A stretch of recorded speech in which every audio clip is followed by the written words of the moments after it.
Era una tarde calurosa de abril en Sevilla, con el sol derritiéndose sobre las calles adoquinadas de Triana como una bola de fuego que teñía de oro y naranja las fachadas desgastadas de los edificios, mientras las sombras largas de los naranjos se extendían por el suelo como dedos oscuros que buscaban aferrarse al día. El aire estaba cargado de un calor denso, casi palpable, que hacía vibrar el horizonte y levantaba el aroma dulce y punzante del azahar, un perfume que flotaba como un suspiro de primavera y envolvía el barrio en una calidez que parecía susurrar promesas de vida entre el polvo y el sudor. El río Guadalquivir brillaba a lo lejos bajo la luz del atardecer, un espejo plateado que reflejaba el cielo ardiente y las siluetas de las barcas que se deslizaban perezosamente sobre sus aguas, con el chapoteo suave de los remos rompiendo el silencio de la corriente. Desde un tablao cercano, el sonido lejano de un taconeo flamenco escapaba por las ventanas abiertas, un eco de tacones contra madera que resonaba entre las paredes de adobe como si la ciudad misma cantara un lamento antiguo, una solea que hablaba de amores perdidos y almas rotas bajo el sol andaluz. Las calles estrechas de Triana estaban vivas con el bullicio del final del día, mujeres gritando desde los balcones a niños que correteaban tras una pelota gastada, hombres jugando al dominó en mesas de plástico bajo toldos desvaídos, sus risas roncas mezclándose con el tintineo de las fichas y el aroma a pescadito frito que salía de una freiduría cercana, un olor que se pegaba al aire como una caricia grasienta pero reconfortante. Alejandro Vega, un hombre de 40 años con un traje gris impecable que desentonaba con el polvo y la vida cruda del barrio, bajó de su coche negro, un Mercedes que parecía un intruso entre las motos viejas y los utilitarios abollados que llenaban las esquinas, sus llantas relucientes reflejando el sol como un desafío silencioso a la humildad del lugar. Era alto, con el pelo oscuro peinado hacia atrás con un toque de gomina que apenas domaba su naturaleza rebelde, y hebras grises asomando en las sienes como marcas de un tiempo que no perdonaba ni con todo el dinero del mundo. Sus ojos, oscuros como el café solo que tomaba cada mañana en su mansión del centro, escondían un cansancio que el éxito no podía borrar, un peso que llevaba en los hombros anchos y la postura rígida que gritaba poder, pero también una soledad profunda que no admitía ni siquiera en las noches de insomnio que lo perseguían como sombras.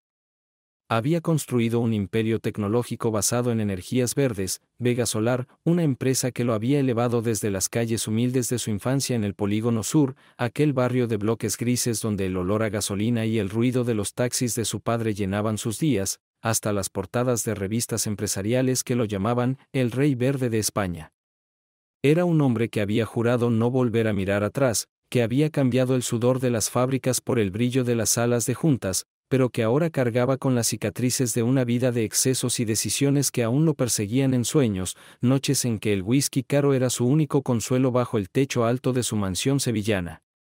Llegó al Refugio Esperanza, un centro para mujeres en crisis que su empresa había decidido financiar como parte de una campaña de imagen tras un escándalo ecológico que había manchado su nombre, un vertido accidental en Cádiz que los titulares habían explotado como si él mismo hubiera envenenado el mar con sus manos. Un error que lo había obligado a sonreír ante cámaras y prometer redención mientras el mundo lo miraba con desprecio, y entró con Rafael, su socio de 45 años, un hombre de sonrisa fácil pero mirada fría como el acero, con el pelo engominado reluciendo bajo el sol y un traje azul marino que parecía gritar su riqueza en cada costura. Rafael ajustó su corbata con un movimiento rápido, mirando el refugio.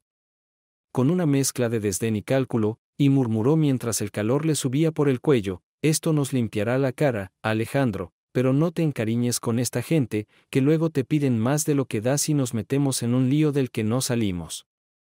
El refugio era un caos ordenado, un espacio vivo que olía a café recién hecho, a tela recién cortada y a sudor de días largos que se pegaba a la piel como una segunda capa. Las paredes de adobe, pintadas de un blanco desvaído que se desconchaba en las esquinas, estaban decoradas con dibujos infantiles hechos con lápices de colores, casas torcidas, soles con caras sonrientes, árboles que parecían flotar en el aire, y carteles escritos a mano que anunciaban talleres de costura, clases de alfabetización y horarios del comedor, con letras desvaídas por el sol que se colaba por las ventanas abiertas. Las mesas de madera gastada crujían bajo el peso de máquinas de coser Singer que zumbaban como insectos antiguos, cestas llenas de ropa vieja que esperaba ser remendada, y platos con restos de pan duro y tortilla de patatas que alguna voluntaria había repartido a mediodía. Mujeres de todas las edades trabajaban en silencio o charlaban en voz baja, algunas con bebés en brazos que balbuceaban o lloriqueaban, otras con las manos ocupadas en agujas e hilos que danzaban entre sus dedos con una precisión nacida de la necesidad. Los niños correteaban entre las mesas, riendo y tropezando con sillas cojas que chirriaban contra el suelo de baldosas rojas, sus zapatillas gastadas dejando marcas de suciedad que nadie se molestaba en limpiar, mientras en una esquina, una radio vieja con la antena torcida tocaba un cante hondo, las notas ásperas de una guitarra flamenca llenando el aire con un lamento que parecía hablar de todas las historias que esas paredes guardaban, historias de desahucios, de maridos que se fueron, de vidas que se rompieron y se cosieron de nuevo con hilo y voluntad.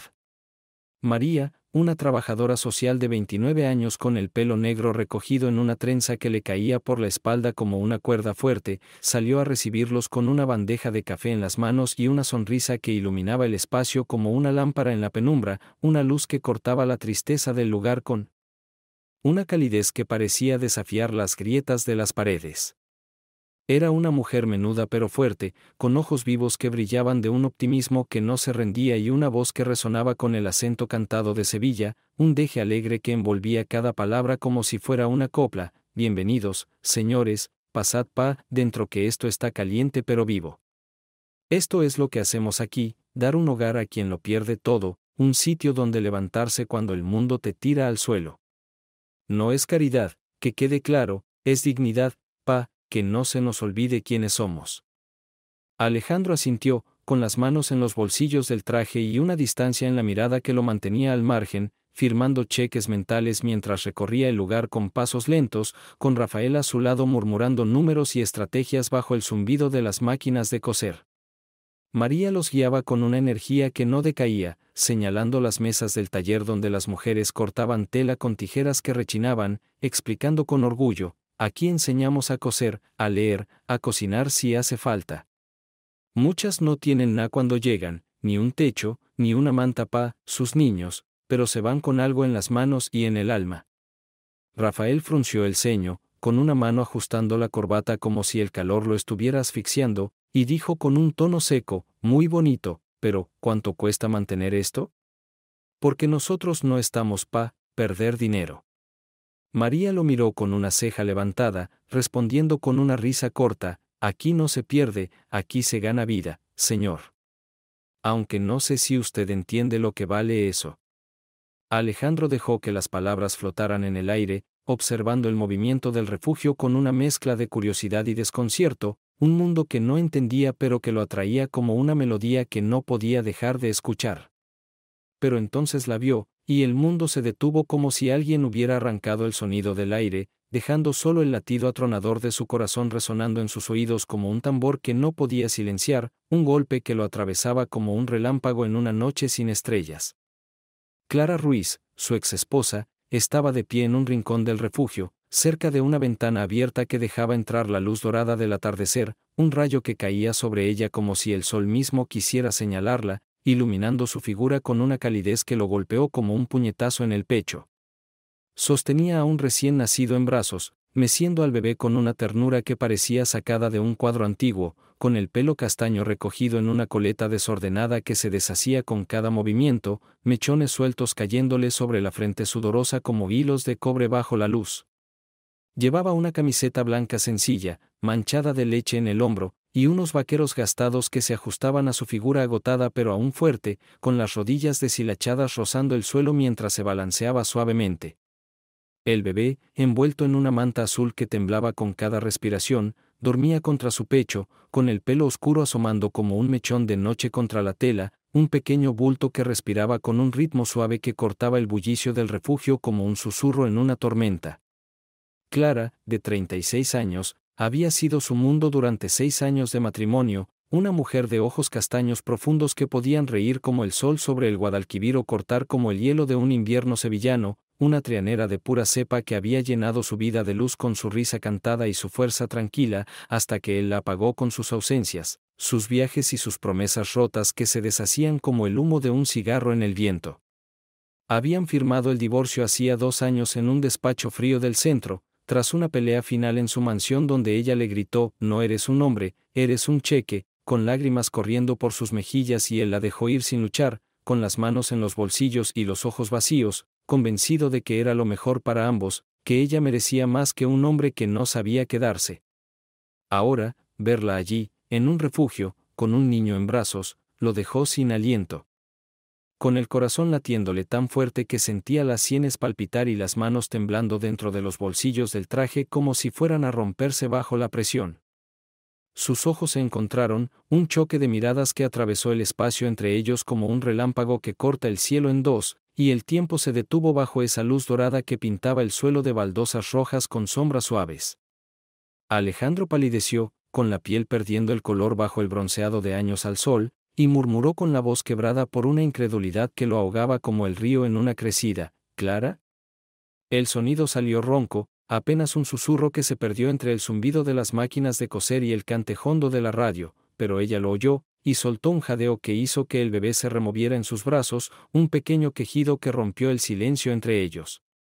Su rostro se tensó como si hubiera visto un fantasma salir de las sombras, con las ojeras marcándose más bajo sus ojos y los labios apretándose en una línea dura que temblaba de furia contenida, y retrocedió un paso, apretando al niño contra su pecho como un escudo que la protegiera de él, de su presencia, de todo lo que él representaba.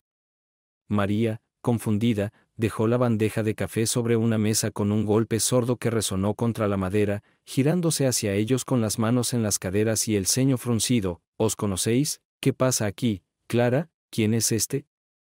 Clara respondió con un «no es nada», que temblaba de rabia y miedo, con los labios apretados y las manos temblando ligeramente bajo la manta del bebé, un intento de mantener el control que se deshacía como arena entre sus dedos. Pero Alejandro no podía moverse, con el suelo abriéndose bajo sus pies como si la tierra misma quisiera tragarlo, un abismo que lo miraba con ojos oscuros y preguntas que no podía responder. «Clara, por favor», intentó decir, dando un paso hacia ella con las manos saliendo de los bolsillos, con el traje arrugándose bajo sus dedos temblorosos y el sudor corriéndole por la nuca como un río que no podía detener. Pero ella negó con la cabeza, con lágrimas asomando en las comisuras de sus ojos que brillaban bajo la luz dorada, y su voz salió como un cuchillo afilado por años de dolor: «Vete, Alejandro. No tienes nada que hacer aquí, no tienes derecho a estar en este lugar, ni a mirarme, ni a preguntar nada». Rafael, a su lado, levantó una ceja con una mezcla de curiosidad y diversión, con las manos en los bolsillos y un murmullo que apenas se oyó sobre el ruido del refugio: «Esto se pone interesante, amigo, ¿qué tienes con esta?». María avanzó un paso, con la trenza balanceándose y los ojos vivos brillando de una mezcla de confusión y protección. «Oye, si no te quiere hablar, te vas y punto. Aquí no hacemos teatro». Las mujeres del taller dejaron de coser, con las agujas suspendidas en el aire y las miradas girando hacia ellos como un coro silencioso, mientras los niños se escondían tras las faldas de sus madres, con ojos grandes y curiosos que no entendían pero sentían la tensión que cortaba el aire como un viento caliente del sur. Alejandro levantó las manos en un gesto de rendición, con el sudor pegándole la camisa al pecho y el corazón latiéndole tan fuerte que parecía a punto de romperle las costillas, y murmuró: «No quiero problemas, solo necesito saber». Pero Clara giró la cabeza hacia la ventana, con los hombros temblando y las manos apretadas contra la manta del bebé, negándole incluso una mirada más, un rechazo que lo cortó más profundo que cualquier palabra. Salió al patio del refugio con pasos torpes, con las botas resonando contra el adoquín húmedo y el Guadalquivir brillando a lo lejos bajo el sol poniente, un río que parecía un espejo roto que reflejaba su propia alma destrozada. El sonido de un taconeo flamenco resonaba desde un tablao cercano, un lamento que parecía escrito para ese momento, una solea que cantaba: «Ay, pena, penita, pena, pena de mi corazón», como si las cuerdas mismas supieran lo que él sentía. Se apoyó en una pared de adobe, con el calor del día todavía atrapado en las piedras y el aroma del azahar mezclándose con el sudor que le corría por la nuca, y cerró los ojos mientras el shock lo consumía como un fuego que no podía apagar, un incendio que lo quemaba desde dentro y lo dejaba sin aire. ¿Era suyo ese niño? ¿Cómo podía ser posible después de 2 años? La pregunta lo golpeaba como un martillo contra el yunque, una y otra vez, mientras Rafael lo seguía con pasos lentos, apoyando una mano en su hombro con una fuerza que parecía más calculada que amistosa. «Olvídalo, Alejandro. Esto no es tu problema, ni tu lugar. Vamos, que tenemos una reunión con los de Málaga mañana y no estás estos líos sentimentales. Pero Alejandro negó con la cabeza, con la voz temblando de una mezcla de furia y desesperación. No lo entiendes, Rafael.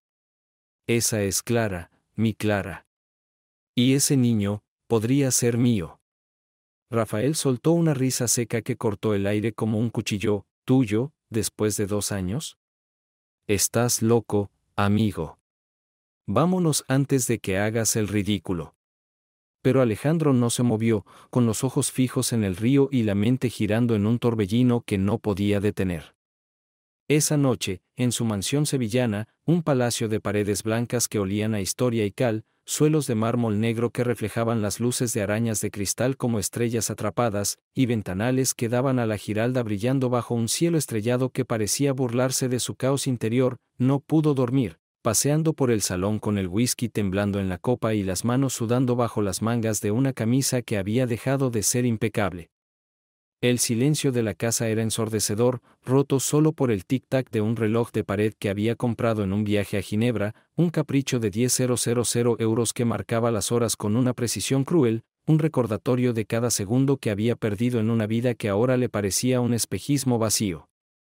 Sacó una caja de madera de un cajón bajo llave, una reliquia que había escondido tras el divorcio como si guardarla fuera de la vista pudiera borrar los recuerdos, y la abrió con manos temblorosas que dejaban marcas de sudor en la madera oscura, dejando que las fotos cayeran sobre la mesa de cristal como hojas de un árbol que había olvidado regar, un desfile de fantasmas que lo miraban con ojos acusadores. Allí estaba su boda en una iglesia de Triana, una capilla pequeña con arcos de piedra que olía a incienso y cera quemada, Clara radiante en un vestido blanco sencillo que su madre, Dolores, había cosido a mano con hilo blanco y amor, el pelo suelto cayendo en ondas castañas bajo una mantilla que brillaba bajo el sol mientras él le besaba la mano frente a un cura anciano que los bendecía con una voz temblorosa bajo una luz dorada que se filtraba por los vitrales, un viaje a Cádiz, con ella. Riendo en la playa mientras las olas lamían sus pies descalzos y el viento levantaba su falda blanca, él mirándola con una cámara en la mano y el corazón lleno de algo que entonces no supo nombrar, una felicidad que se le escapó como la arena entre los dedos, noches de flamenco en un tablao escondido en el barrio de Santa Cruz. Con ella bailando bajo luces tenues que pintaban sombras en su rostro, los tacones resonando contra el suelo de madera mientras él la miraba desde una mesa, con una copa de vino tinto en la mano y el corazón latiéndole fuerte como si ella fuera la única luz en la sala, la única verdad en un mundo de sombras que él había construido con sus propias manos. La culpa lo carcomía como un ácido que corroía el metal, un veneno que se filtraba en cada rincón de su mente y lo dejaba sin defensas, una quemadura que no podía apagar ni con todo el whisky del mundo. Él la había alejado con su obsesión por el trabajo, con sus viajes constantes a Silicon Valley para cerrar tratos con gigantes tecnológicos que lo miraban como un dios mientras él se sentía cada vez más vacío, con sus promesas de «mañana será diferente, Clara, te lo juro por la Virgen», que se perdían en el aire como el humo de sus cigarros caros, con noches en que llegaba a casa a las 3 de la mañana oliendo a whisky y perfume extranjero, dejando a Clara sola en una cama king-size que nunca se calentaba con su presencia, con las sábanas frías y el eco de sus pasos resonando en el mármol como un recordatorio de su ausencia. Recordó las peleas, las noches en que ella lloraba en la cocina de su mansión, con una taza de manzanilla temblando en sus manos y el pelo castaño cayéndole sobre la cara como un velo que escondía sus lágrimas, mientras él hablaba por teléfono con socios en Nueva York, alzando la voz sobre contratos y porcentajes sin mirarla siquiera, ignorando el temblor de sus hombros y el sonido suave de sus sollozos que se perdían bajo el zumbido del aire acondicionado que enfriaba una casa que nunca fue un hogar, las veces que ella le pedía un hijo, sentada en el borde de la cama con las manos entrelazadas y los ojos brillantes de ilusión, diciendo, podríamos intentarlo, Alejandro, sería nuestro, algo que nos una de verdad, un pedacito de nosotros que no puedas dejar en un avión, y él cambiando de tema con un, ahora no es el momento, Clara, tengo demasiado encima, estamos creciendo, el negocio no para, ya lo hablaremos cuando las cosas se calmen, apagando la luz para no ver su decepción, para no enfrentar la verdad de que temía perder el control que había construido con tanto esfuerzo, un imperio que lo definía más que cualquier abrazo, más que cualquier risa de ella que se apagaba bajo su indiferencia, el día del divorcio, un martes gris de octubre con el cielo pesado de nubes y el aire cargado de una lluvia que no llegaba, cuando ella entró en un despacho frío del centro de Sevilla con una maleta de cuero gastada que había pertenecido a su padre y una mirada que mezclaba tristeza y alivio, él firmando los papeles con una pluma Montblanc mientras el abogado carraspeaba incómodo y ajustaba sus gafas, y ella saliendo sin mirar atrás, con el eco de sus tacones resonando en el pasillo adoquinado mientras él se quedaba mirando la puerta cerrada, pensando que era lo mejor para ambos, que ella estaría mejor sin él y él sin las cadenas de un matrimonio que no sabía sostener, un hombre que no sabía amar porque había olvidado cómo quedarse. Pero ahora, verla en ese refugio, con un niño en brazos, lo hacía cuestionarse todo, un torbellino de preguntas que lo arrastraba hacia un abismo que no podía escapar, un precipicio que lo miraba con ojos oscuros y lo desafiaba a saltar. ¿Era suyo ese niño? ¿Cómo podía ser posible después de 2 años? ¿Qué había pasado en el tiempo que él había estado ciego, perdido en un mundo de contratos y hoteles que no le daban nada más que un eco vacío? La pregunta lo quemaba como un hierro al rojo vivo, un fuego que lo consumía desde dentro y lo dejaba sin aire, sin respuestas, sin nada más que el peso de su propia culpa. Decidió volver al refugio al día siguiente, esta vez solo, sin Rafael ni su séquito de asistentes que lo seguían como sombras en cada reunión, conduciendo su coche negro por las calles estrechas de Triana mientras el sol se ponía y el río Guadalquivir reflejaba un cielo naranja que parecía arder como un cuadro de Sorolla, un lienzo vivo que pintaba la ciudad con tonos de fuego y sangre. Aparcó en una esquina, cerca de un bar donde un grupo de hombres jugaba al dominós bajo un toldo desvaído que crujía con el viento, con el ruido de las fichas chocando contra la mesa de plástico y las risas roncas resonando en el aire como un eco de vida que no se rendía al calor ni al tiempo.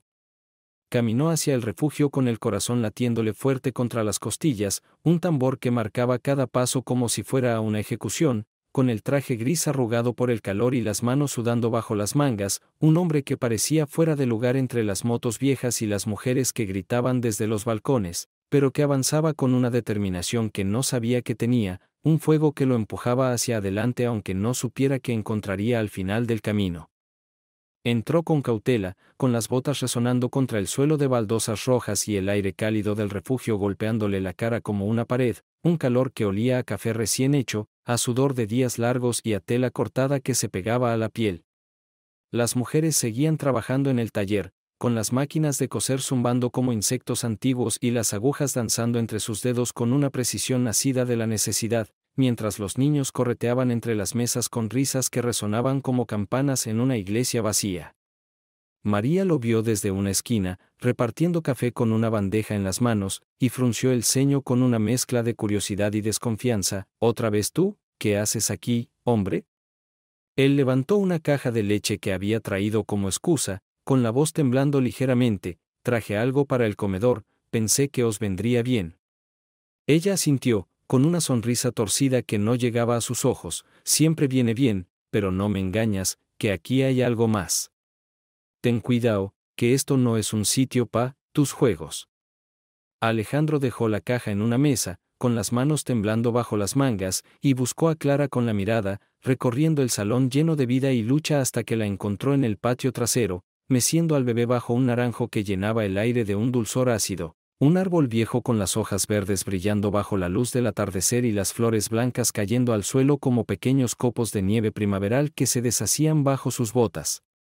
Clara lo vio y se tensó, con el cuerpo rígido como una estatua de piedra y los ojos encendidos de una furia que no podía ocultar, mientras el bebé, una niña con el pelo oscuro asomando bajo la manta azul, dormía contra su pecho con un suspiro suave que cortaba el silencio del patio como un hilo de plata.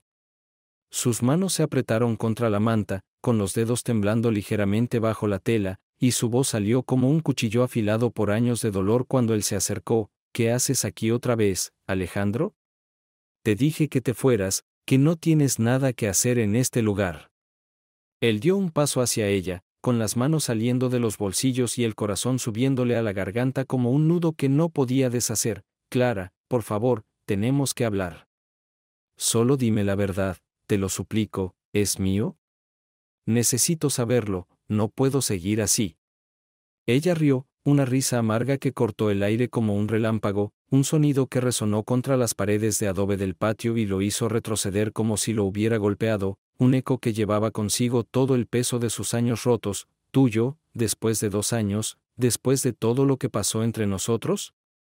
No tienes derecho ni a preguntar, ni a mirarme, ni a estar aquí, ni a respirar el mismo aire que yo. Vete, Alejandro, vete antes de que pierda lo poco que me queda.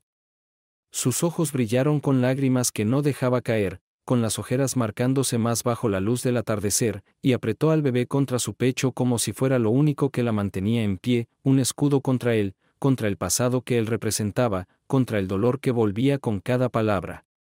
Luis, el voluntario joven con una camiseta gastada que decía, Sevilla vive, y una sonrisa fácil que contrastaba con la tensión del momento, apareció desde el interior del refugio con una caja de ropa en las manos, dejando caer la caja al suelo con un golpe sordo al verlo y frunciendo el ceño con una mezcla de sorpresa y advertencia. Oye, amigo, ¿qué pasa aquí? Deja a Clara en paz, que aquí no necesitamos problemas. Si no te quiere hablar, te vas y punto, que esto no es un tablao pa' montar espectáculos. Era un chico flaco pero fuerte, con el pelo rizado cayéndole sobre la frente y un acento sevillano que cantaba en cada palabra, un tono que mezclaba burla y firmeza como si estuviera acostumbrado a lidiar con borrachos en el bar pero que ahora usaba para proteger a Clara. Alejandro levantó las manos en un gesto de rendición, con el sudor pegándole la camisa al pecho y el corazón latiéndole tan fuerte que parecía a punto de romperle las costillas, y murmuró con una voz que temblaba de desesperación, no quiero problemas, Luis, solo necesito saber la verdad.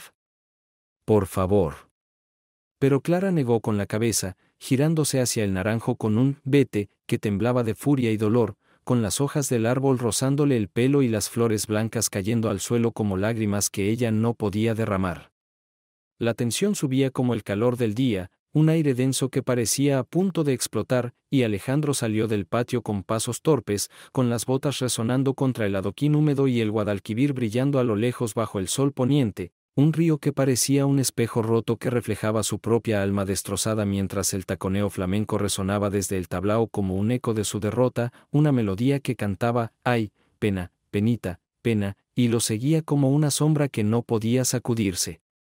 La obsesión lo consumió como un fuego que no podía apagar, un veneno que se filtró en cada rincón de su mente y lo dejó incapaz de funcionar como el hombre que había sido, un titán de acero que cerraba tratos con una sonrisa y un apretón de manos en salas de juntas llenas de trajes caros y egos aún más grandes. Esa noche, en su mansión, no durmió, paseando por el salón con el whisky temblando en la copa y las manos sudando bajo las mangas de una camisa que había dejado de ser impecable, con las fotos de Clara esparcidas sobre la mesa de cristal como fantasmas que lo miraban con ojos acusadores, un desfile de recuerdos que lo golpeaban como martillazos.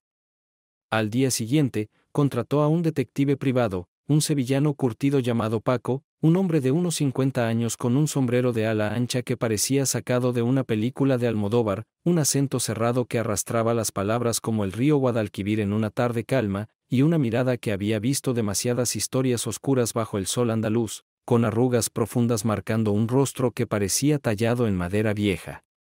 Se reunieron en un bar de la Alameda, un lugar lleno de mesas de plástico bajo un toldo rojo que crujía con el viento, con el aroma a pescadito frito flotando en el aire como una caricia grasienta y el ruido de las motos y las risas de los vecinos resonando desde la calle como un coro caótico. Quiero saber todo sobre ella, dijo Alejandro, entregándole un sobre grueso con billetes mientras el sudor le corría por la frente bajo el calor de mediodía, con la camisa pegándosele al pecho y las manos temblando de una mezcla de urgencia y miedo. ¿Dónde vive? ¿Qué hace? ¿De quién es ese niño? Todo lo que puedas encontrarme. No me importa cuánto cueste, ni cómo lo hagas, pero lo necesito rápido, Paco, lo necesito ya.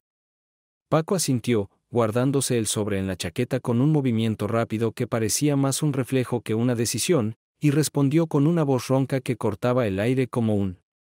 cuchillo viejo pero afilado, deme unos días, jefe. Esto de los secretos es como el flamenco, hay que saber dónde pisar que suene bonito, y yo sé pisar bien. Pero ten cuidado, que estas cosas no siempre traen alegrías. Mientras Paco trabajaba, moviéndose entre las sombras de Triana como un lobo silencioso que conocía cada rincón del barrio, from las tabernas llenas de humo hasta los portales oscuros donde las mujeres charlaban bajo la luz de las farolas, Alejandro volvió al refugio cada día, esta vez sin Rafael ni su séquito de asistentes que lo seguían como sombras en cada reunión, entrando con donaciones anónimas que dejaba en la puerta como ofrendas para no levantar sospechas, cajas de ropa vieja pero limpia que había recogido de sus almacenes, sacos de arroz y lentejas que compró en un mercado de la Encarnación, máquinas de coser nuevas que encargó a un proveedor de Málaga con una nota que decía, para Esperanza, sin remitente.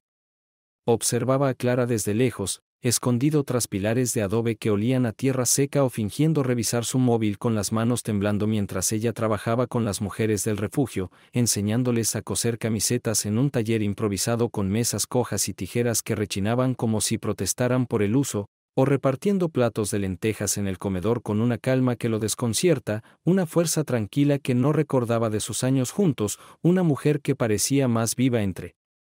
esas paredes rotas que en la mansión de lujo donde él la había encerrado. Sus manos se movían con precisión, cortando tela con cortes seguros o sirviendo comida con una sonrisa pequeña pero sincera, pero sus ojos estaban apagados, con ojeras profundas que hablaban de noches sin dormir y un peso que llevaba en los hombros como una cruz invisible, un cansancio que se filtraba en cada movimiento como si cargara el mundo entero en su espalda. María, la trabajadora social, lo notó una tarde en el patio trasero, mientras él miraba a Clara desde una esquina con una caja de leche en las manos como excusa, fingiendo leer la etiqueta mientras sus ojos seguían cada paso de ella bajo el naranjo. Ella se acercó con pasos firmes, con la trenza negra balanceándose como una cuerda fuerte contra su espalda y los ojos vivos brillando de una mezcla de curiosidad y advertencia que cortaba el aire como un tacón contra el suelo. ¿Otra vez tú, Alejandro, qué buscas aquí, hombre? Esto no es un juego de ricos, aquí la gente sufre de verdad, no es venir a mirar como si fuera un zoo. Él dejó la caja en el suelo con un golpe sordo que resonó contra el adoquín, con el corazón latiéndole fuerte y las manos sudando bajo las mangas del traje que empezaba a arrugarse bajo el calor sevillano, y confesó con una voz que temblaba de vulnerabilidad, un susurro que apenas se oyó sobre el ruido de los niños jugando dentro: la conocí hace años, María. Fue mi mujer, mi Clara. Nos casamos en Triana, vivimos juntos 6 años, y la perdí por idiota, por no saber quedarme, por no verla cuando estaba delante de mí. Y ese niño, necesito saber si es mío, si es parte de lo que tiré por la ventana sin darme cuenta. Ella suspiró, con una mezcla de lástima y firmeza que pesaba en el aire como el calor del día, y respondió con una voz que temblaba de una sabiduría dura: Clara ha pasado por mucho, Alejandro, más de lo que imaginas, más de lo que tus millones pueden entender. No la rompas otra vez, que no sé si podrá levantarse si lo haces, y aquí no sobra fuerza para recoger pedazos. Él asintió, con la garganta seca y los ojos brillando de una mezcla de culpa y desesperación, y murmuró: no quiero romperla, María. Solo quiero saber, y si es mío, quiero estar ahí, aunque sea tarde. Ella lo miró un momento más, con la trenza balanceándose y los labios apretados, y se dio la vuelta sin responder, dejando tras de sí un silencio que pesaba como el plomo y una advertencia que resonaba en su cabeza como un cantejondo. Paralelamente, Clara luchaba con su propia tormenta, un vendaval de emociones que la azotaba desde dentro mientras intentaba mantener la calma en la superficie, un equilibrio frágil que temblaba con cada paso que daba, con cada mirada que sentía desde las sombras. En el refugio, mientras arrullaba a Sofía, la niña que había nombrado en honor a su abuela, una mujer fuerte que cantaba flamenco en los bares de Triana hasta que la vida la apagó con una enfermedad que se la llevó demasiado pronto, recordaba su matrimonio con Alejandro como si fuera un sueño roto que aún dolía al tocarlo, un cristal que se clavaba en su piel cada vez que lo rozaba con la memoria. Las noches sola en su mansión del centro, con las paredes blancas reflejando las luces de la Giralda como un faro que nunca la guiaba a casa, esperando que él volviera de un viaje que siempre terminaba en otro, con el teléfono mudo sobre la mesa y la taza de manzanilla enfriándose en sus manos mientras miraba por la ventana con una esperanza que se desvanecía como el humo de una vela, las promesas vacías que él le hacía con una sonrisa cansada: mañana será diferente, Clara, te lo juro por la Virgen, por la Macarena, por todo lo que quieras, mientras ella asentía con un nudo en la garganta, queriendo creerle aunque supiera que eran palabras huecas que se perdían en el aire. El día que se fue, un martes de octubre con el cielo gris y el aire pesado de una lluvia que no llegaba, cuando empacó una maleta con ropa vieja, camisetas que olían a azahar, un vestido que había usado en una feria de abril, y salió de la mansión con un «No eres un hombre, eres un cheque», que le gritó desde la puerta, con lágrimas corriendo por sus mejillas y el corazón rompiéndose como un cristal bajo una bota, él mirándola irse sin moverse, con los ojos vacíos y las manos en los bolsillos como si no supiera cómo detenerla, como si no quisiera hacerlo. Ahora, en el refugio, con Sofía en brazos, sentía el peso de esos años como una cruz que llevaba en la espalda, un fardo que la hacía mecer a la niña con más fuerza, como si pudiera protegerla de un pasado que no entendía, de un hombre que volvía como un eco que no podía silenciar.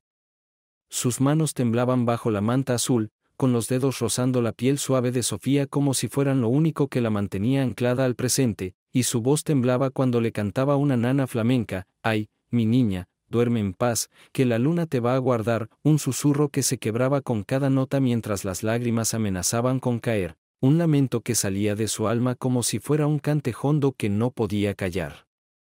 Dolores, su madre, llegó al refugio esa tarde con un guiso de lentejas en una olla de barro que humeaba como su propia furia, una mujer de 62 años con el pelo gris recogido en un moño bajo que parecía desafiar el tiempo y una bata floreada que olía a casa, a años de lucha y a amor duro que no se rendía ni bajo el sol sevillano.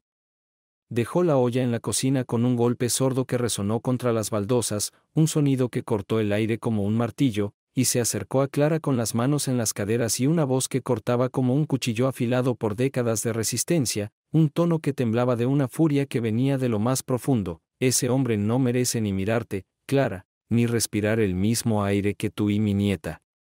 Te abandonó, te dejó sola con tus sueños rotos mientras él se pavoneaba en sus hoteles con esos ricachones de mierda, con sus trajes caros y sus copas de whisky que valen más que lo que yo gané en un año limpiando casas, y ahora que viene como rey mago con sus millones a comprar lo que tiró como si fuera basura, ni se te ocurra dejarlo acercarse a mi Sofía, que por la Macarena que lo echo a patadas si hace falta, que aún tengo fuerza pa' darle un sopapo que lo mande a la Giralda de un golpe». Clara suspiró, con Sofía gimiendo en sus brazos y las manos temblando bajo la manta, con el guiso llenando el aire de un aroma a chorizo y laurel que le recordaba las noches de su infancia en un piso pequeño de Triana, y respondió con una voz que temblaba de cansancio y miedo: «No quiero que se acerque, mamá, te lo juro, pero no sé cómo pararlo. Está aquí, viene todos los días, y no se va. Lo veo en las sombras, trayendo cosas, mirando como si tuviera derecho a algo, y no sé qué hacer». Dolores frunció el ceño, con los ojos brillando de una furia que venía de años de ver a su hija sufrir, de noches en que la había abrazado mientras lloraba por un hombre que nunca estaba, de días en que había cosido ropa extra para pagar las facturas que Alejandro nunca cubrió con sus promesas vacías. «Pues lo paro yo, hija, que no me tiembla el pulso. Ese sinvergüenza no va a pisar mi familia otra vez, no mientras yo tenga aliento pa' plantarle cara, que se cree que con sus millones puede volver como si no hubiera pasado nada, que se vaya a sus hoteles y nos deje en paz». Pero el secreto empezaba a desmoronarse como una pared vieja bajo la lluvia, un muro que se resquebrajaba con cada mirada de Alejandro, con cada caja que dejaba en la puerta, con cada paso que lo acercaba a una verdad que Clara había guardado como un tesoro y una carga. Esa noche, mientras Clara cantaba una nana flamenca a Sofía: «Ay, mi niña, duerme en paz, que la luna te va a guardar», con la voz temblando de una mezcla de amor y miedo, un susurro que se quebraba con cada nota como si las cuerdas de su alma estuvieran a punto de romperse, Alejandro irrumpió en el refugio como un toro herido, con el traje arrugado y empapado por una lluvia que había empezado a caer sobre Triana como un lamento del cielo, gotas gruesas que golpeaban el adoquín y resonaban contra las ventanas abiertas. Había recibido la llamada de Paco horas antes, en su mansión, sentado en el sillón de cuero con el whisky temblando en la copa y el corazón latiéndole fuerte contra las costillas, un ritmo que parecía a punto de romperle el pecho. «El niño es tuyo, jefe», dijo Paco desde un bar en la Macarena, con el ruido de las cañas chocando y las risas de los borrachos resonando de fondo como un coro caótico. «Clara usó tu esperma congelado de una clínica de fertilidad, antes del divorcio, hace 2 años y pico. Lo tenía guardado de un plan que hicieron juntos hace tiempo, cuando aún creían que podían ser algo, y lo usó sola hace 9 meses, sin decírtelo a ti ni a nadie. Hay más, pero te lo cuento en persona, que esto no es teléfono, que aquí las paredes oyen y las bocas hablan. La revelación lo golpeó como un tren en marcha, un impacto que lo dejó sin aliento y lo hizo tirar la copa al suelo con un movimiento brusco, con el cristal haciéndose añicos contra el mármol negro y el whisky salpicando como sangre líquida que manchaba el suelo impecable, un caos que reflejaba el torbellino en su cabeza. Corrió al refugio esa noche, sin chaqueta ni corbata, con el coche derrapando por las calles húmedas de Triana y el río Guadalquivir brillando bajo la luna como un espejo roto que reflejaba su propia alma destrozada, con las ruedas chirriando en las curvas y el claxon resonando contra las fachadas como un grito que no podía contener. Entró con pasos torpes, empujando la puerta de madera con un golpe que resonó en el silencio del refugio como un trueno, con el agua goteando de su pelo y corriendo por su cara como lágrimas que no se atrevía a derramar, dejando charcos en el suelo de baldosas rojas que brillaban bajo las lámparas. Clara estaba en el salón, meciendo a Sofía bajo la lámpara vieja, con la voz suave cantando, «Ay, mi niña», cuando él irrumpió, gritando con una voz que temblaba de furia y dolor, un rugido que cortó el aire como un relámpago, «¿Por qué no me lo dijiste, Clara? Es mi hija, lo sé todo, sé lo de la clínica, sé que usaste mi esperma, ¿cómo pudiste ocultármelo? ¿Cómo pudiste hacerme esto?». El enfrentamiento explotó como una tormenta en el refugio, con las mujeres del taller girándose desde las sombras con las agujas suspendidas en el aire, los niños callando sus risas y escondiéndose tras las faldas de sus madres, un silencio que pesaba como el plomo mientras María y Luis corrían desde la cocina con las manos llenas de platos y caras de asombro, con los ojos abiertos como platos y las voces superponiéndose en un caos que resonaba contra las paredes. Alejandro, con el rostro rojo y las manos temblando, avanzó hacia ella con el traje empapado pegándosele al cuerpo como una segunda piel. «Es mi sangre, Clara, tenía derecho a saberlo, a estar aquí, a decidir algo en esto, ¿cómo pudiste guardarlo? ¿Cómo pudiste dejarme fuera?». Ella lo enfrentó, con Sofía llorando en sus brazos y lágrimas corriendo por sus mejillas como ríos que no podía detener, con una voz que cortaba como un cuchillo afilado por años de dolor y traición, un grito que resonó sobre el llanto de la niña y el murmullo del refugio, «Porque no querías ser padre entonces, Alejandro, y no te lo mereces ahora. No tienes idea de lo que me hiciste pasar, de las noches que lloré por ti, de los días que me dejaste sola mientras tú estabas en tus reuniones y tus viajes, con tus socios y tus promesas vacías que valían menos que el papel en que las escribías. No tienes derecho a venir aquí a reclamar nada, ni a mirarme, ni a tocarla, ni a respirar el mismo aire que nosotras después de todo lo que me quitaste». María intentó interponerse, corriendo desde la cocina con las manos levantadas y una voz firme que temblaba de urgencia, «Alejandro, déjala en paz, que no ves que la estás matando otra vez», mientras Luis gritaba desde la puerta con un plato en la mano, «Oye, fuera, que aquí no queremos líos, joder, déjala tranquila, que bastante tiene». Pero Clara se derrumbó, con la voz temblando de sollozos que salían como un río desbordado que había estado conteniendo demasiado tiempo, un torrente que la rompía desde dentro. «Quise algo mío, algo que no me quitaras como todo lo demás, lo hice sola porque tú nunca estabas, porque me dejaste con un cheque y un adiós, con una casa vacía y un corazón roto, y no podía soportar que me arrancaras esto también, que me quitaras lo único que me quedaba después de todo lo que me rompiste». La tensión subía como el calor del verano sevillano, un aire denso que parecía a punto de explotar, con Sofía llorando más fuerte y las mujeres del refugio mirando desde las sombras como un coro silencioso que observaba una tragedia que entendían demasiado bien, sus manos quietas sobre las agujas y los ojos llenos de una empatía que no necesitaban palabras para expresar. Alejandro, con la voz rota y los ojos húmedos, dio un paso atrás, con el agua goteando de su traje y el suelo brillando bajo sus botas como un espejo roto. «Nunca supe. Me hubieras dado una chance, Clara, una maldita chance de elegir, de estar aquí, de hacer algo bien por una vez. Pensé que querías irte, que estabas mejor sin mí, que yo era el problema».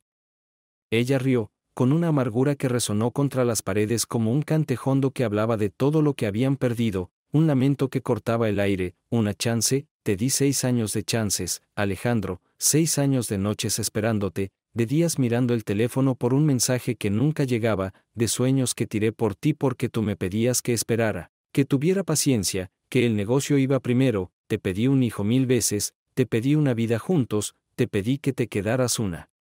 maldita noche en casa, y tú siempre tenías una excusa, una reunión, un viaje, un mañana, que nunca llegaba, me dejaste sola en esa casa enorme, con tus cheques y tus promesas vacías, con tus maletas siempre listas y tu corazón en otro sitio, y nunca te importó lo que yo sentía, ni lo que yo quería, ni lo que yo era cuando no estaba contigo. El aire estaba cargado de una furia que cortaba como el viento del sur, un torbellino de palabras y lágrimas que los envolvía como una tormenta que no podían detener, y entonces Clara sintió un mareo, el estrés, el agotamiento, el peso de todo lo que había guardado durante años, y cayó al suelo con un grito ahogado que cortó el llanto de Sofía, con las piernas temblándole como si no pudieran sostenerla más y el bebé deslizándose de sus brazos hacia la manta que aún la envolvía. Alejandro reaccionó en un instante, olvidando la furia y corriendo hacia ella con un grito que resonó en el refugio como un trueno. Clara, atrapándola antes de que golpeara el suelo, con las manos temblorosas sosteniéndola contra su pecho mientras Sofía lloraba en la manta a su lado, un llanto agudo que cortaba el aire como un cuchillo. «Ayuda, por favor, que alguien llame a un médico», gritó, con el sudor corriéndole por la frente y la voz quebrándose de pánico, mientras María corría hacia la oficina con el teléfono temblando en sus manos, gritando, «Llamada al 112, rápido». Luis dejó caer el plato que llevaba, con la tortilla estrellándose contra el suelo en un caos de migajas, y corrió hacia el patio gritando a las mujeres, «Traed agua, coño, y una manta, que se está desmayando». Alejandro levantó a Clara en brazos, con el traje empapado pegándosele a la piel y el corazón latiéndole fuerte contra las costillas, sosteniendo a Sofía con una mano mientras las lágrimas le corrían por las mejillas, un hombre roto que cargaba a las dos vidas que no sabía que había perdido hasta ese momento. Salió al patio gritando por un coche, con el agua de la lluvia goteando sobre ellos y el flamenco resonando desde la radio como un eco cruel que cantaba, «Ay, pena, penita, pena», mientras las luces del refugio parpadeaban detrás. En el Hospital Virgen del Rocío, un edificio blanco que brillaba bajo la luna como un faro en la noche, Clara fue llevada a una sala de urgencias que olía a desinfectante y resonaba con el pitido constante de los monitores, un caos ordenado de batas blancas y pasos rápidos que cortaban el aire. Alejandro esperaba en el pasillo, con el traje arrugado y empapado pegándosele al cuerpo como una segunda piel, las manos temblando mientras se las pasaba por el pelo mojado que le caía sobre la frente, dejando charcos de agua en el linóleo blanco que brillaban bajo las luces fluorescentes como pequeños lagos de su propia desesperación. El hospital estaba lleno de vida y muerte que se cruzaban en cada rincón, el llanto de un bebé resonando desde una sala cercana como un eco de Sofía, el sonido de pasos rápidos de enfermeras que corrían con bandejas de instrumentos que tintineaban como campanas en una iglesia abandonada. Un hombre mayor llorando en una silla de plástico con las manos cubriéndole la cara y los hombros temblando bajo una chaqueta vieja, y él se apoyó contra una pared con el aliento entrecortado, con la cabeza dándole vueltas y los recuerdos golpeándolo como martillazos que no podía detener, un desfile de imágenes que lo atravesaban como cuchillos afilados por el tiempo. Recordó las noches que dejó a Clara sola en la mansión, con las paredes blancas reflejando las luces de la Giralda como un faro que nunca la guiaba a casa, esperando que él volviera de un viaje que siempre terminaba en otro, con el teléfono mudo sobre la mesa y una taza de manzanilla enfriándose en sus manos mientras ella miraba por la ventana con una esperanza que se desvanecía como el humo de una vela que se apagaba sola, las promesas vacías que él le hacía con una sonrisa cansada, «Mañana será diferente, Clara, te lo juro por la Virgen, por la Macarena, por todo lo que quieras», mientras ella asentía con un nudo en la garganta, queriendo creerle aunque supiera que eran palabras huecas que se perdían en el aire como el eco de sus pasos en el mármol. El día que se fue, un martes gris de octubre con el cielo pesado de nubes y el aire cargado de una lluvia que no llegaba, cuando ella empacó una maleta con ropa vieja, camisetas que olían a azahar, un vestido que había usado en una feria de abril con él, una bufanda que él le había regalado en un viaje a Granada, y salió de la mansión con un «No eres un hombre, eres un cheque», que le gritó desde la puerta, con lágrimas corriendo por sus mejillas y el corazón rompiéndose como un cristal bajo una bota, él mirándola irse sin moverse, con los ojos vacíos y las manos en los bolsillos como si no supiera cómo detenerla, como si no quisiera hacerlo, como si creyera que era lo mejor para ambos, que ella estaría mejor sin él y él sin las cadenas de un matrimonio que no sabía sostener, un hombre que no sabía amar porque había olvidado cómo quedarse, cómo ser algo más que un cheque y una firma en un papel.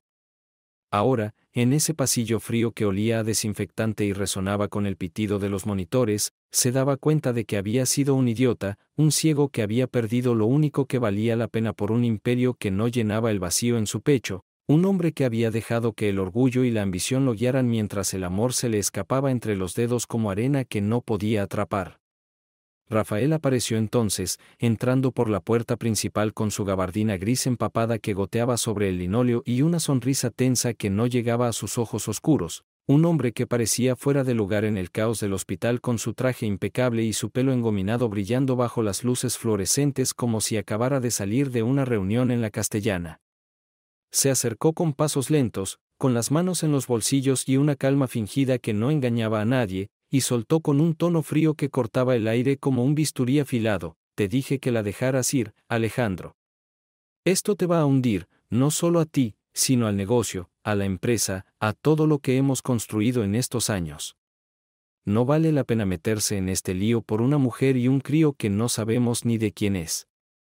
Alejandro lo miró, con la ira subiéndole por la garganta como bilis caliente que quemaba, y lo empujó contra la pared con una mano en su cuello, apretando hasta que Rafael jadeó y las venas se le marcaron en la frente como ríos bajo la piel. Tú sabías algo, ¿verdad? Habla ahora o te juro que te hago tragarte ese whisky que tanto te gusta, Rafael.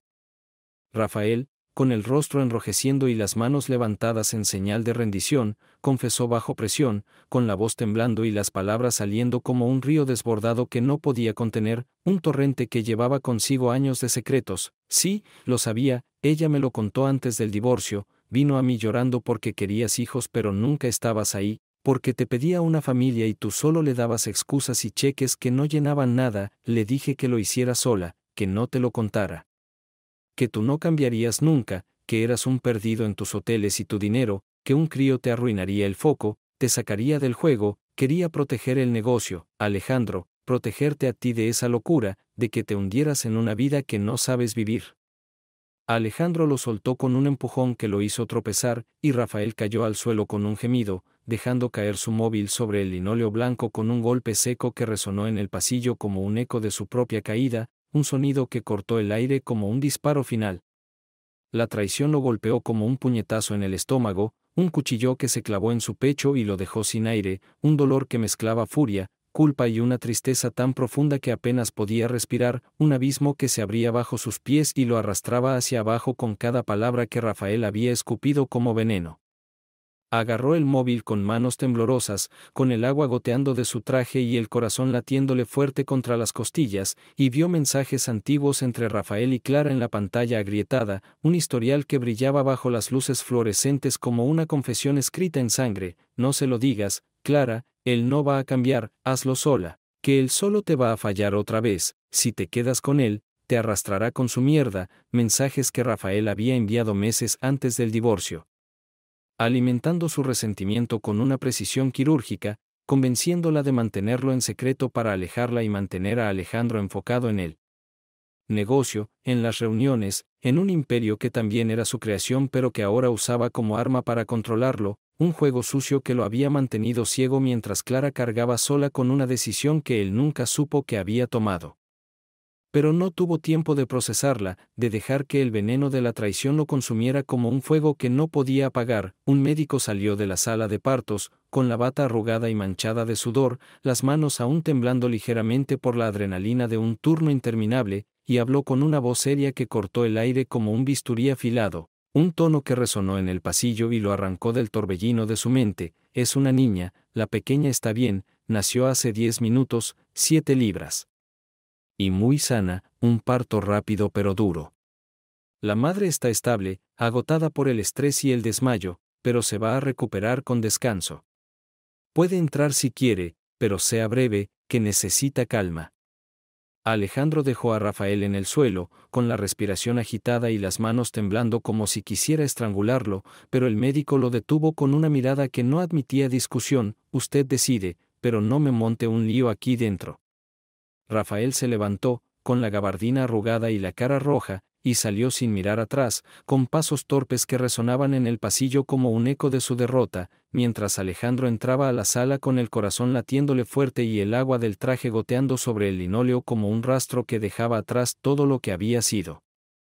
Clara yacía exhausta en la cama, con el pelo pegado a la frente por el sudor y las mejillas pálidas marcadas por surcos de lágrimas secas, sosteniendo a Sofía en brazos, la niña envuelta en una manta blanca que temblaba con cada respiración, un pequeño milagro que brillaba bajo las luces blancas del hospital como un faro en la tormenta. Sofía, con los ojos apenas abiertos y un llanto suave que llenaba el espacio como un canto, era una visión que lo golpeó como un rayo, un milagro que no sabía que había deseado hasta ese momento, una chispa de vida que lo miraba con unos ojos oscuros que eran un reflejo de los suyos, una conexión que lo atravesaba como un hilo de plata que no podía romper. Clara lo miró, con lágrimas frescas corriendo por su rostro y una mezcla de odio, alivio y agotamiento en los ojos, con el pecho subiendo y bajando rápido bajo la sábana fina que la cubría después del parto, y murmuró con una voz que apenas se oía sobre el pitido de los monitores, un susurro que temblaba de una fragilidad que lo rompía: «No te la doy, Alejandro. Es mía, solo mía. No tienes derecho a ella después de todo lo que hiciste, después de todo lo que no hiciste». Él se arrodilló junto a la cama, con la voz quebrada y las manos temblando al borde de la sábana, el agua del traje goteando sobre el suelo como un eco de la lluvia que seguía cayendo afuera, un sonido que resonaba como lágrimas que no podía contener. «No quiero quitártela, Clara. No estoy aquí para eso, te lo juro por mi vida, por lo que queda de mí. Quiero estar aquí, por las dos.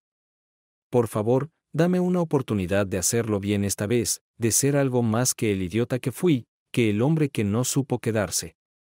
Ella lo miró en silencio, con el aliento entrecortado y las manos apretando la manta de Sofía como si temiera que se la arrancaran, con el cuerpo temblando bajo la sábana y los ojos brillando de una mezcla de furia y duda que no podía ocultar. Antes de que pudiera responder, Dolores irrumpió en la sala como un toro enfurecido, con el abrigo gris aún puesto y la furia pintada en su rostro arrugado, un torbellino de pelo gris y zapatillas que resonaban contra el linóleo como un tambor de guerra. «Fuera de aquí, sinvergüenza», gritó, avanzando hacia él con las manos apretadas en puños y el moño temblando de rabia como si fuera a deshacerse con cada paso, una madre leona que rugía con una fuerza que venía de años de proteger a su hija. «No tienes derecho a nada después de lo que le hiciste a mi Clara, después de dejarla sola con tus promesas vacías y tus hoteles de mierda. Vete antes de que te saque yo misma a patadas, que por la Macarena que aún tengo fuerza pa' darte un sopapo que te mande a la Giralda de un golpe». Sus ojos brillaban con lágrimas contenidas y una furia que venía de noches en que había abrazado a Clara mientras lloraba por un hombre que nunca estaba, de días en que había cosido ropa extra para pagar las facturas que Alejandro nunca cubrió con sus cheques tardíos, de años en que había visto a su hija romperse y levantarse sola mientras él vivía en un mundo de lujo que no compartía. Pero Clara levantó una mano, con la respiración entrecortada y la voz débil pero firme como un cable de acero que no se rompía ni bajo el peso del mundo. «Mamá, déjalo. Necesito pensar, por favor, solo déjame un momento con esto». Dolores se detuvo, con los labios apretados en una línea dura que temblaba de furia y los ojos grises brillando de lágrimas que no quería derramar, un torbellino que se contenía por amor a su hija, y dio un paso atrás con un murmullo que resonó como un trueno apagado: «Tú decides, hija, pero no te fíes de él, que éste no cambia ni aunque lo bauticen otra vez». Se quedó en un rincón, vigilándolo como un halcón que espera el momento de atacar, con las manos apretadas contra el abrigo y el café que María le trajo temblando en la taza como un eco de su propia furia contenida. Alejandro miró a Sofía, con sus ojos oscuros apenas abiertos y las manitas moviéndose bajo la manta como si buscara algo en el aire, y sintió lágrimas quemándole las mejillas, un nudo en la garganta que no podía deshacer y que lo hacía temblar como un niño perdido en la noche. «Es preciosa», susurró, con una voz que temblaba de emoción y gratitud, un suspiro que apenas se oyó sobre el pitido de los monitores, y Clara asintió, con una sonrisa pequeña pero rota que apenas alcanzaba sus ojos, un destello de luz en la penumbra. «Se llama Sofía, por mi abuela. Ella siempre creyó en segundas oportunidades, decía que incluso los peores errores podían florecer si les dabas tiempo y tierra buena». El momento quedó suspendido, con el sonido de los monitores marcando un ritmo constante y el peso de 2 años de distancia colgando entre ellos como un puente roto que ninguno sabía cómo cruzar, un silencio lleno de promesas no dichas y heridas que aún sangraban bajo la piel. Los días siguientes fueron un torbellino de cambios que sacudieron los cimientos de la vida de Alejandro, un terremoto que lo obligó a mirar de frente todo lo que había sido y lo que quería ser, un hombre atrapado entre el pasado y un futuro que apenas empezaba a imaginar, un camino que se abría entre las ruinas como un sendero en un campo quemado. Dejó parte de su empresa al día siguiente, renunciando a su puesto de CEO en Vega Solar con una firma rápida en una oficina que olía a tinta fresca y café amargo, un espacio de cristal y acero en el centro de Sevilla donde los ejecutivos murmuraban entre sí bajo lámparas fluorescentes que zumbaban como insectos, con las manos temblando mientras firmaba los papeles que lo liberaban de un imperio que ya no quería cargar. «Esto es una locura, Alejandro», dijo uno de los socios, un hombre de traje gris y gafas que lo miraba con incredulidad, «estás tirando años de trabajo por la ventana». Pero él respondió con una voz que temblaba de una calma nueva, «no es por la ventana, es por algo que vale más». Donó millones al refugio esa misma semana, firmando cheques con una mano que ya no temblaba de furia sino de un propósito que lo llenaba como el sol llena un campo seco, enviando cajas de ropa, comida, máquinas de coser nuevas, y una suma que María recibió con las manos temblando y una risa que resonó en el patio. «Joder, con esto podemos hacer un palacio, pero no te creas que te compras a Clara con dinero, ¿eh?». Visitaba a Clara y Sofía cada día, llegando al refugio con las manos llenas y el corazón abierto, dispuesto a aprender lo que nunca había sabido, a construir algo desde las ruinas de lo que había destruido con su propia ceguera y egoísmo. Traía una guitarra vieja que Luis le prestó del bar, una reliquia con cuerdas desgastadas y un cuerpo de madera que olía a tabaco y cerveza, un instrumento que había visto mejores días pero que aún cantaba con una voz ronca y cálida cuando lo tocaba con dedos torpes, rasgueando una nana que recordaba de su infancia en el polígono sur. «Ay, mi niña, duerme en paz, que la luna te va a guardar», que hacía reír a Sofía con un balbuceo que llenaba el aire del refugio como un canto, un sonido que lo calentaba como el sol de abril en las calles de Triana. La primera vez que la tocó, en el patio bajo el naranjo, Clara lo miró desde una silla con Sofía en brazos y una manta sobre los hombros, con una sonrisa cansada pero sincera que le subía por los labios. «Eres un desastre con eso, Alejandro, parece que estás peleando con las cuerdas». Él sonrió, con las manos temblando sobre la guitarra y el sudor corriéndole por la frente. «Siempre fui mejor con números que con música, pero por ella lo intento». Sofía balbuceó, con las manitas moviéndose bajo la manta, y Clara rió, un sonido suave que cortó el aire como una brisa fresca. «Por ella vale la pena, supongo». Dolores lo enfrentó una tarde en el patio, mientras el guiso de lentejas humeaba en la cocina y los niños jugaban con una pelota gastada que rebotaba contra las paredes, con las manos en las caderas y una voz que cortaba como un cuchillo que había afilado con años de lucha. «No te creo, Alejandro, ni una palabra de lo que dices ni un brillo de esos ojos que pones pa' mirarla». «Pero ella sí, mi Clara sí te cree, y eso me mata, porque no quiero verla rota otra vez por un hombre que no sabe quedarse». «No la rompas, que por la Macarena que si lo haces te arranco el alma con mis manos». Él la miró, con la guitarra en las manos y el corazón latiéndole fuerte, y respondió con una voz que temblaba de una sinceridad que no sabía que tenía: «No voy a romperla, Dolores, te lo juro por mi madre, por mi vida, por todo lo que me queda. No sé si me crees, pero estoy aquí, y no me voy a ir esta vez». Ella frunció el ceño, con los ojos grises brillando de una mezcla de furia y duda, y dio media vuelta con un «eso ya lo veremos», que resonó en el patio como un eco de su propia guerra interna.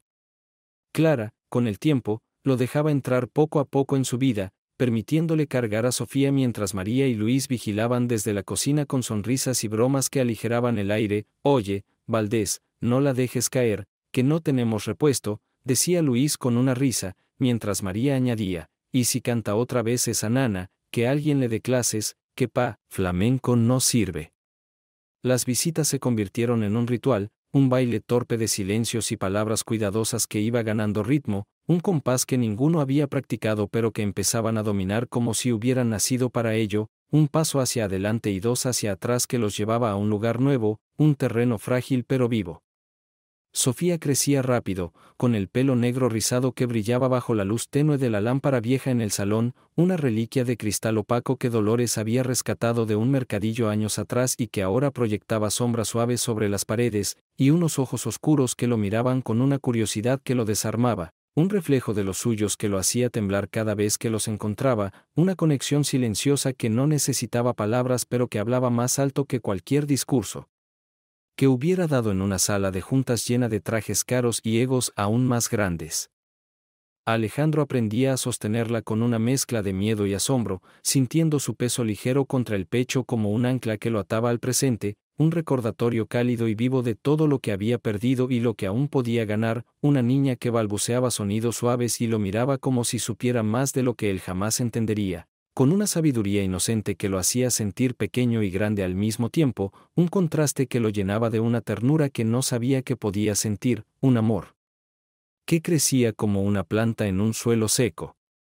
Sus manitas se movían bajo la manta amarilla, buscando algo en el aire con dedos diminutos que parecían demasiado frágiles para el mundo, y su respiración suave llenaba el silencio del refugio con un ritmo que lo calmaba como nada más lo había hecho en años, un sonido que lo hacía sentir vivo de una manera que el dinero y los hoteles nunca habían logrado, un latido que resonaba en su pecho como un eco de lo que podría haber sido si no hubiera sido tan ciego, tan estúpido, tan perdido en un mundo que ahora le parecía un espejismo vacío. Clara lo observaba desde una silla, con una taza de café en las manos que temblaban ligeramente por el cansancio de días largos en el refugio, una camiseta blanca manchada de leche y unos vaqueros gastados que se ajustaban a su figura agotada pero fuerte, y a veces le corregía con un «no la aprietes tanto, Alejandro. Que no es un balón» o «dale palmaditas en la espalda después de comer, así no llora», instrucciones que él seguía con una obediencia casi cómica, con las manos torpes y el corazón latiéndole fuerte por el miedo a equivocarse otra vez, un hombre que había dirigido un imperio con una precisión quirúrgica pero que ahora temblaba ante una niña de 3 meses que lo miraba con ojos grandes y confiados, un desafío más grande que cualquier contrato millonario, una prueba que valía más que todo el oro que había acumulado en años de ambición ciega.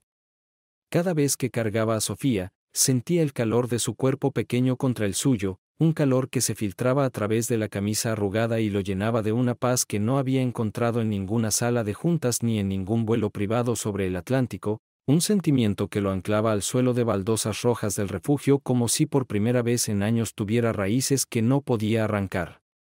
Sus dedos rozaban la manta amarilla, áspera por el uso pero suave por el amor que Clara le había puesto al lavarla, y cuando Sofía balbuceaba un sonido suave que parecía una risa, él sonreía con una torpeza que no reconocía en sí mismo, un hombre que había olvidado cómo sonreír sin calcular el beneficio, un hombre que ahora encontraba en esos ojitos oscuros un espejo que lo miraba sin juzgarlo, un reflejo que lo hacía querer ser más que el cheque que Clara había dicho que era. Clara lo miraba desde la silla, con el café temblando en la taza y las ojeras marcándose más bajo la luz tenue de la lámpara, un rostro que llevaba el peso de demasiadas noches sin dormir y demasiados días cargando a Sofía y sus propios recuerdos. Sus manos, fuertes pero finas, se movían con una precisión que venía de años de coser ropa para su madre, de ayudar en la cocina de Dolores con guisos que llenaban el aire de Triana, pero ahora temblaban ligeramente, un eco del cansancio que no admitía en voz alta. «Estás aprendiendo», dijo una vez, con una voz que temblaba de una mezcla de sorpresa y cautela, mientras él intentaba cambiar un pañal con dedos que parecían demasiado grandes para los broches diminutos, maldiciendo entre dientes cuando uno se le escapó y cayó al suelo con un tintineo. «Nunca fui bueno con las manos», respondió él, con una risa seca que resonó en el salón, solo con los números y las palabras, con contratos que firmaba en aviones y reuniones que me tenían despierto hasta las tantas. Esto es diferente».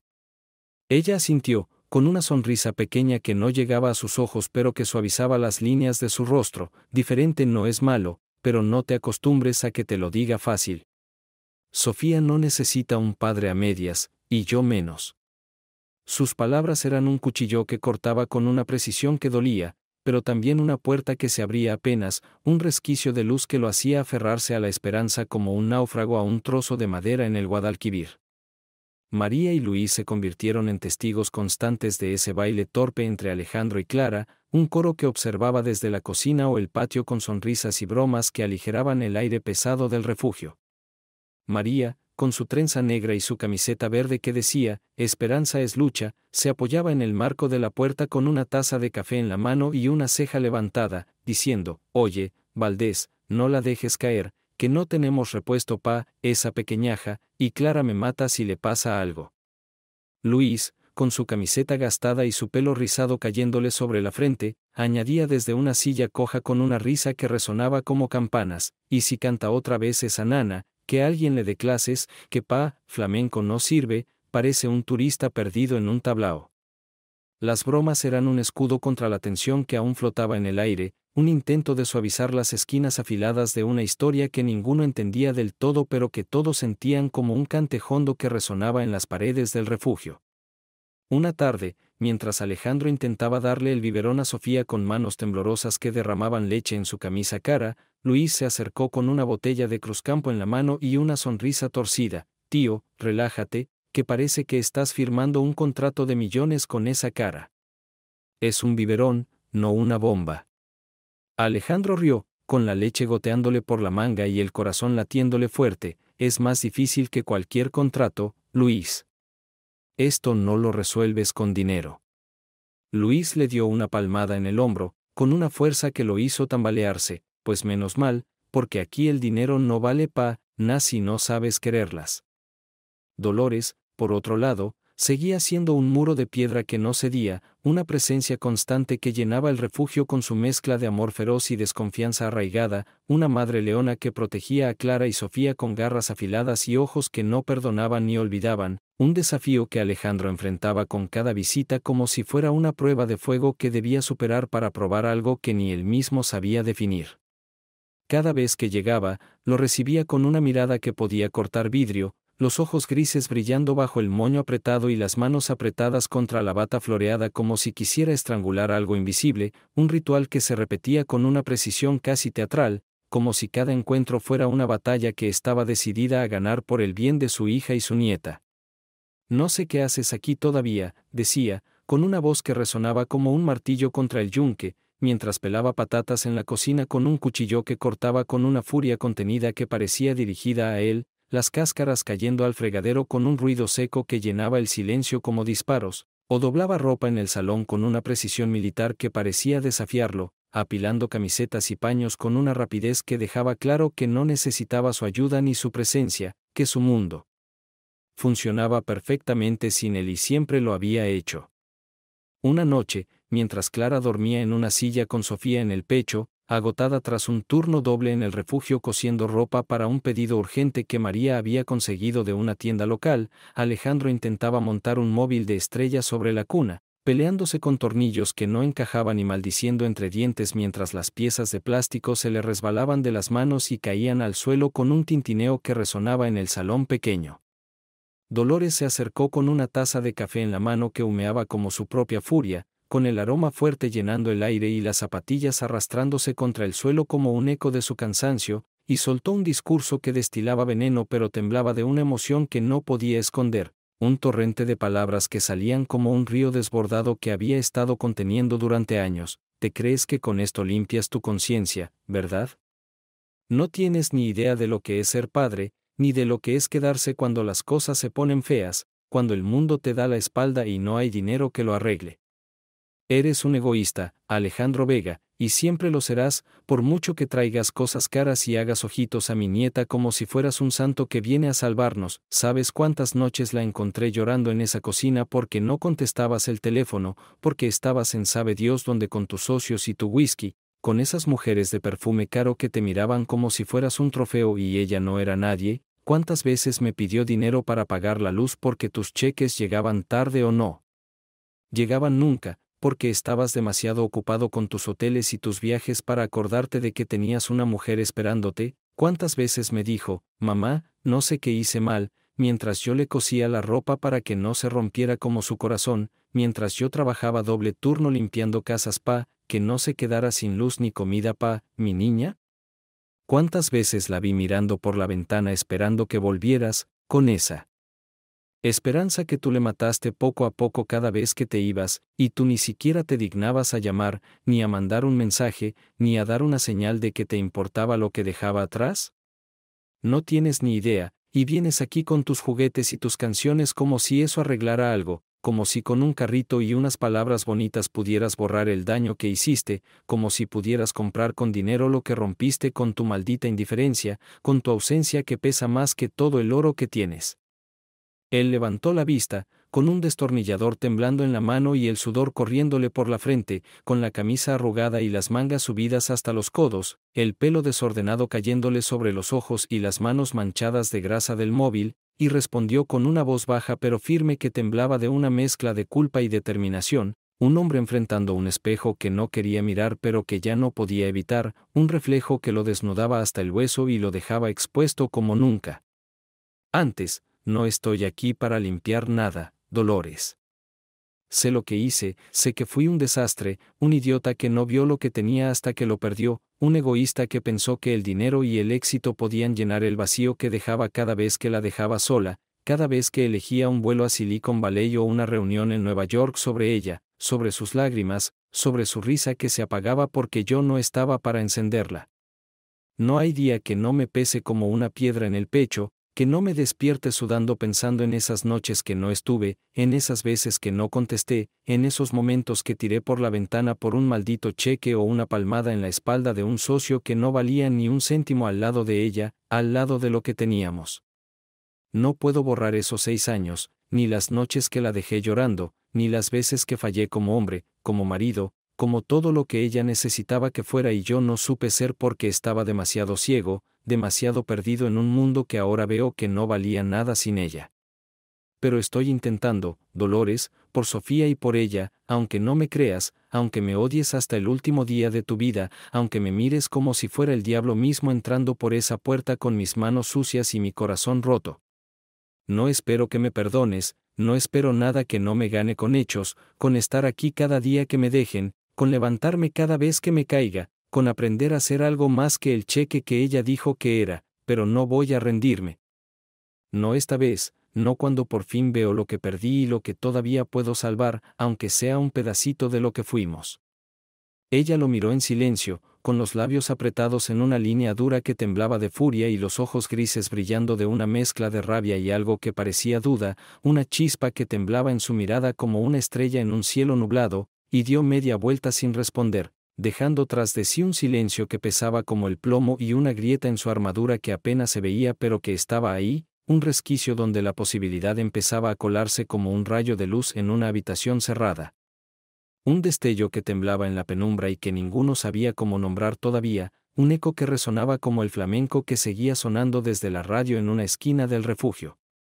María y Luis seguían siendo un coro constante, un par de voces que llenaban el refugio con risas y burlas que cortaban la tensión como un cuchillo corta la manteca, un alivio que llegaba con el crujir de sus botas y el aroma a café fuerte que María traía en una bandeja vieja cada tarde.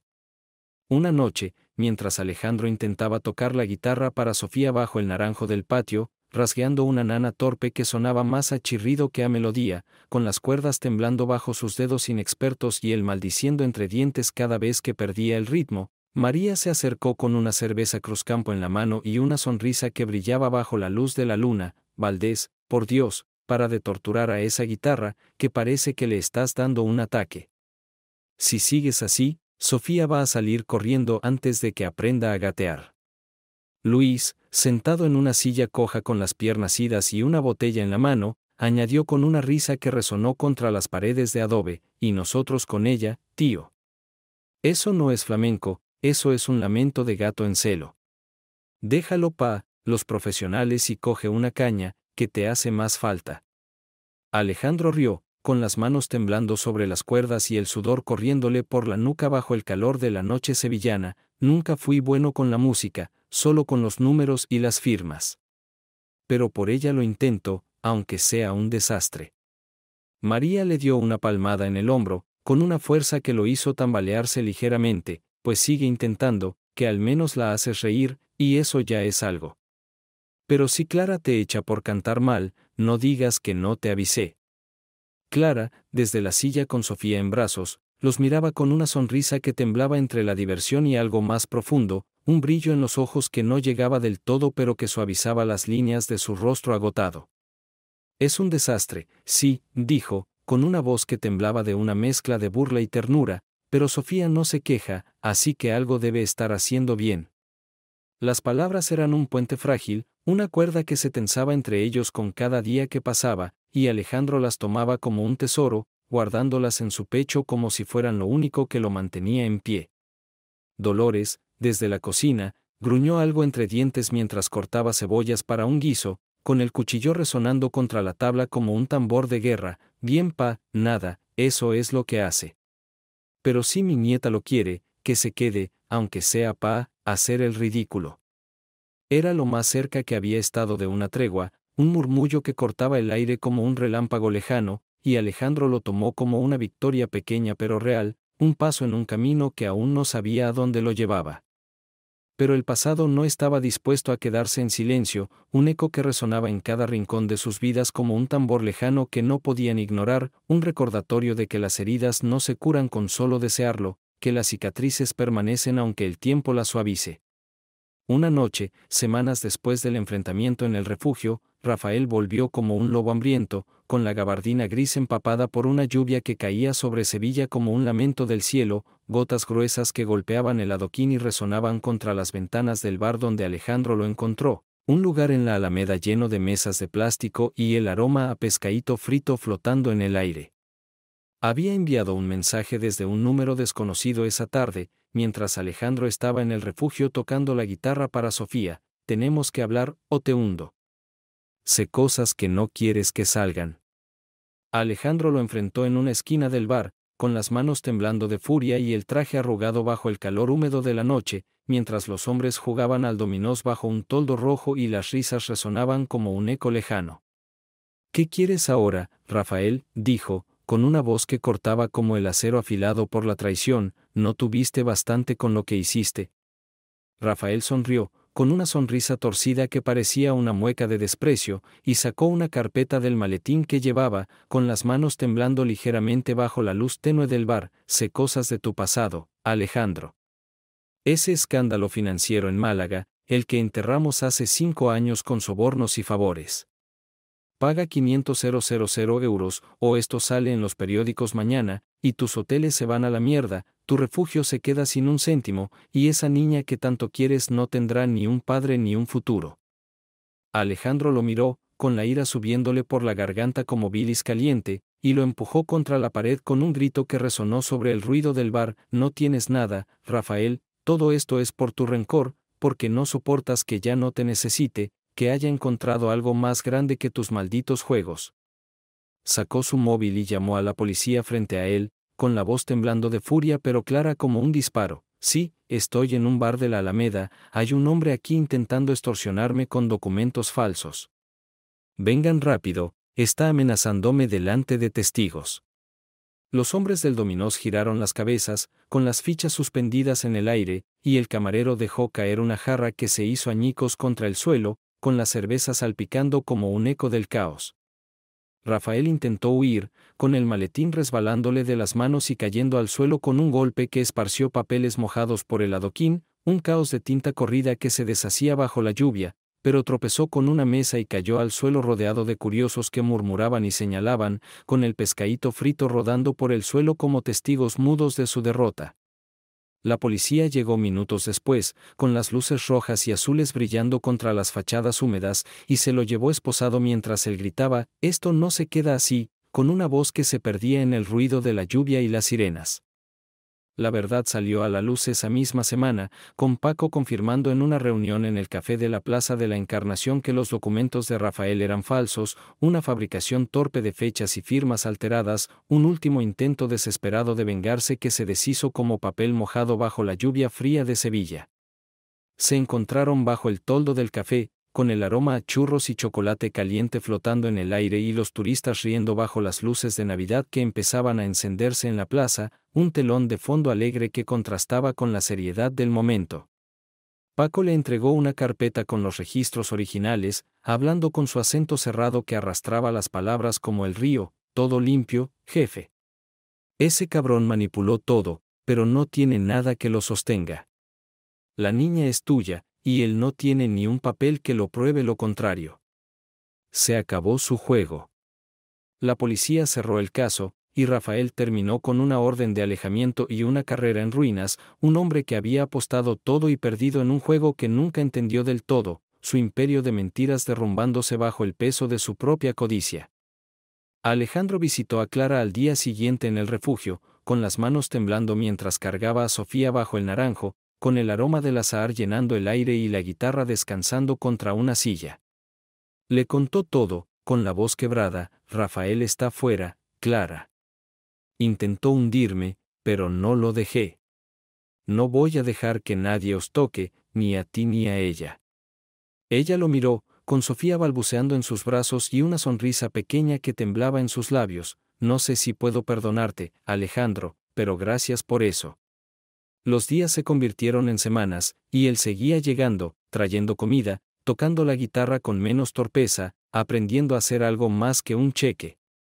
Una noche, en el patio, Clara lo dejó cargar a Sofía mientras María y Luis bromeaban desde la cocina, y Dolores gruñó desde una esquina: si la haces feliz, quédate. Pero no te creo todavía. La escena final fue en el río Guadalquivir, un domingo de primavera con el sol brillando sobre el agua y Sofía en un carrito, Alejandro y Clara caminando con un flamenco sonando desde un tablao. Gracias por quedarte, dijo ella. Gracias por dejarme, respondió él.